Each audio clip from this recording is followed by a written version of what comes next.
working on a Ram ProMaster. You know, one of these big old van things.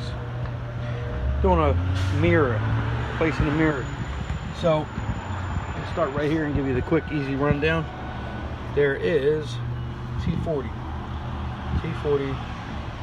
star key. 1, 2, 3, 4. That's easy, right? And then it falls down and hangs. No, you don't want to do that. Anyway, so when you pull this little tab off, pull this little piece off, and you'll see that that hides the wires for the mirror. You think you can get them just by taking the mirror off. You have to unclip this piece of plastic first. And how it unclips is this side pops out. Has pop clips, these two.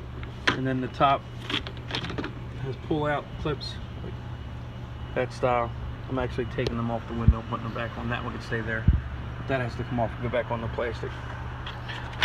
But to make life easy, everybody's telling me I gotta take door panel off. Gotta take door panel off. It's not that hard to take off, but if we can cut some shortcut and make it save some time, I will. So come in here, take a screwdriver dead center of the back of here, about here, pop this out, and then it'll pull out. You're gonna unplug that, throw it out of the way, whatever you want to do. Down inside, the gray plug and the black plug are going to be your mirror plugs. You're going to unplug them. What I did was I took out the speaker, 3 Phillips heads. 1, 2, 3. Unplug it, lay the plug to the side. This gives you access to this hole. You can go up in here, and there's actually 2 channels. Here's the channel where the wires run in, and then back there is where there's just free space in the mirror. I mean the window, anyway. So you pull the wire through there, pull it out, and then when you take the mirror out, take it out. Same